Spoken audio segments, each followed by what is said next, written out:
Let's talk about bullying for a second. How can teaching your kids to be aware help them to avoid being a target of bullying or see it coming? When I was growing up, I joined the Army in 88 and I was 6 foot tall and 138 pounds. So I was about as big around as my thumb. Now I was like that growing up all the way. So I had my fair share of bullies growing up, right? Uh, I always think about the movie Karate Kid and how Mr. Mhm. Miyagi told Daniel that, the best way to win a fight is no be there. So we talk about establishing baseline patterns. Well, bullies are the same way. Bullies have patterns.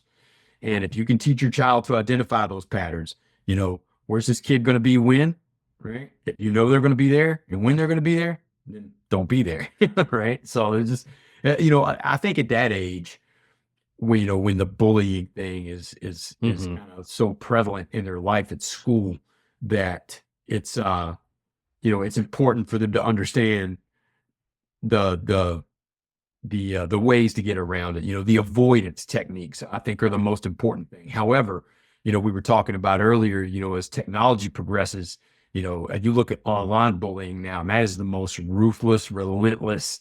Like when I was growing up, I get bullied at school. That's okay. I come home and I'm fine. I've got my Yeah. little brother, I've got my friends, we're outside playing, we're riding bikes or whatever. And I didn't have to worry about the bullies. They weren't there. But now, kids come home, they get on their phones or checking their social medias, and then there's the bullies again.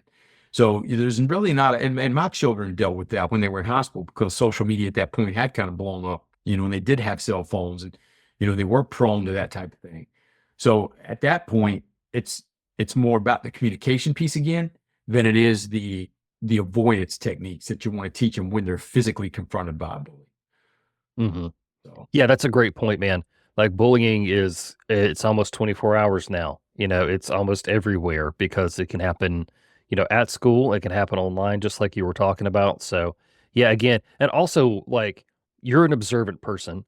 You also as a parent have to observe your kids and realize when yeah, something is off. It's not always on them to come to you, right? You can go to them when you realize, "Hey, they're not looking at their phone anymore. They're not mentioning this person's name anymore. Something's right. wrong." Right. Exactly. And that's the whole baseline behavior thing. Not just your environment, not just environments have baselines, but people as well. Individuals have baselines.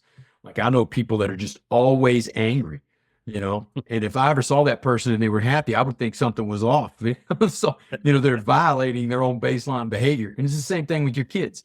They have certain moods that they're going to go through, especially as teenagers and stuff. But like you said, if they're best friends with somebody and all of a sudden that person's not coming around, they're not talking, they're keeping their phone away and stuff, that's something to keep an eye on as a parent. Each one of your children is going to have their own individual baseline. And as a parent, you need to know what that is and be able to spot things that are kind of falling outside that baseline so that you know when it's time to start opening up that communication channel and addressing those issues.